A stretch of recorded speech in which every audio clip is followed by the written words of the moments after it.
un peu de pop dans tout ça. Oui, et de la musique. Alors, quand on adore la musique, on a un souci quand on veut s'offrir un bon bouquin qui parle de musique. On tombe souvent sur la même chose, c'est-à-dire soit le gros livre de photos dans lequel on n'apprend pas grand-chose, soit le truc ambiance Paul McCartney en 2000 pages avec 5 photos de lui quand il était petit au milieu. Et si jamais on arrive à arriver au bout, on l'ouvrira plus jamais. Là, j'ai trouvé un bon filon. Je pense que ça va vous plaire. C'est un genre d'encyclopédie de la musique française, tout en BD, tout en dessin, signé Hervé Bourris, donc qui est auteur et dessinateur. Il avait sorti ces dernières années déjà des bouquins de musique. Regardez, il y avait le petit livre rock, le petit livre Beatles et le petit livre Black Music, tout ça chez Dargaud. Et l'année dernière, il s'est donc attaqué à la musique Made in France. 18 mois de travail plus tard, le voici, donc le petit livre French Pop. On dirait Milo Manara un peu, le dessin. Ouais. Ah, ça c'est un chouette compliment. Ouais.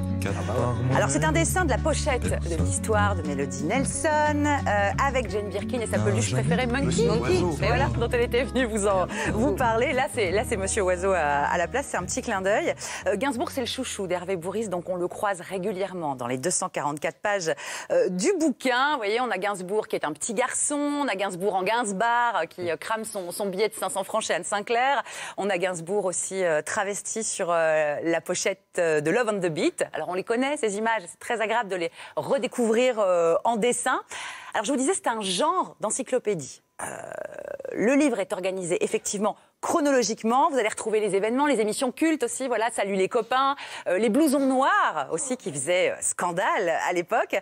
Mais ce n'est pas exhaustif comme une encyclopédie. Hervé Bourris, il le dit, il a travaillé au coup de cœur. Donc Gainsbourg, on le voit plus de 30 fois parce que voilà, c'est gros coup de cœur. Gros coup de cœur. Goldman, une seule fois. Ça l'intéresse un peu moins, même si au niveau de l'histoire de la musique française. Et pourtant, bah oui. Voilà, exactement. Alors pour l'année 74, c'est Nino Ferrer qui est mis à l'honneur. C'est beau. On dirait le sud. Nino Ferrer, Nino et Radia. Et alors dans les petites notes, puisqu'on apprend plein de choses dans la BD, on apprend que Radia, donc qui est sur la pochette et qui est sur le disque, c'est la maman de Mia Fry, la dame qui a inventé la Macarena. Et elle vivait nue donc. Bah, et oui, c'était bien, c'était sobre. C'était le sud. Ah oui, c'est le sud. D'accord. Ce serait le nord. Très bien. Elle aurait, mais là non, c'est le sud. Non, mais elle a l'air contente. Hein. Exactement. Alors il y a de très belles choses donc comme Nino Ferrer, mais on n'oublie pas aussi dans les années 80 les tubes du top 50, évidemment. C'est bon ça. Et même Ivan, il connaît. C'est un réflexe. Ça vous parle, vous adorez ça.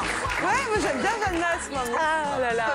Allez, on va quitter Jeanne Masse et aller voir François Hadji Lazaro. Ça, c'est une très belle planche avec tout le rock alternatif français. Donc lui, c'est le chanteur des Garçons Bouchers et de Pigalle. Et donc sur ses bras, vous voyez les Vampas, Ludwig, Bérurier Noir. Donc voilà, il y a de belles trouvailles vraiment dans ce petit livre French Pop.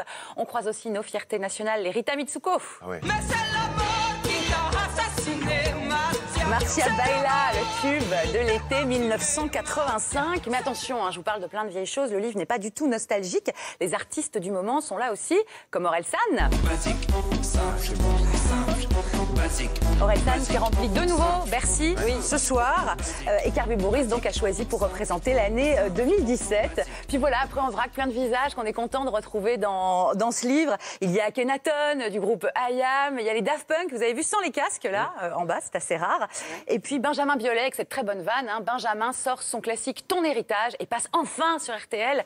Bravo Benjamin. Voilà, parce qu'on rigole aussi quand même en lisant ce livre. Il y a aussi des moments plus graves parce que l'histoire de la musique, c'est aussi l'histoire de France. Et les dessins sont beaux, les anecdotes souvent drôles. Hervé Bourris est un déglingo de musique, on s'en rend compte à chaque page. Ça donne envie d'aller boire des bières avec lui pour le remercier d'avoir réussi à mettre dans le même livre Clo-Clo et NTM, Bachung et Ophélie Winter. Ça s'appelle donc le petit livre le grand écart. French Pop. C'est sorti chez Dargaud, c'est disponible partout.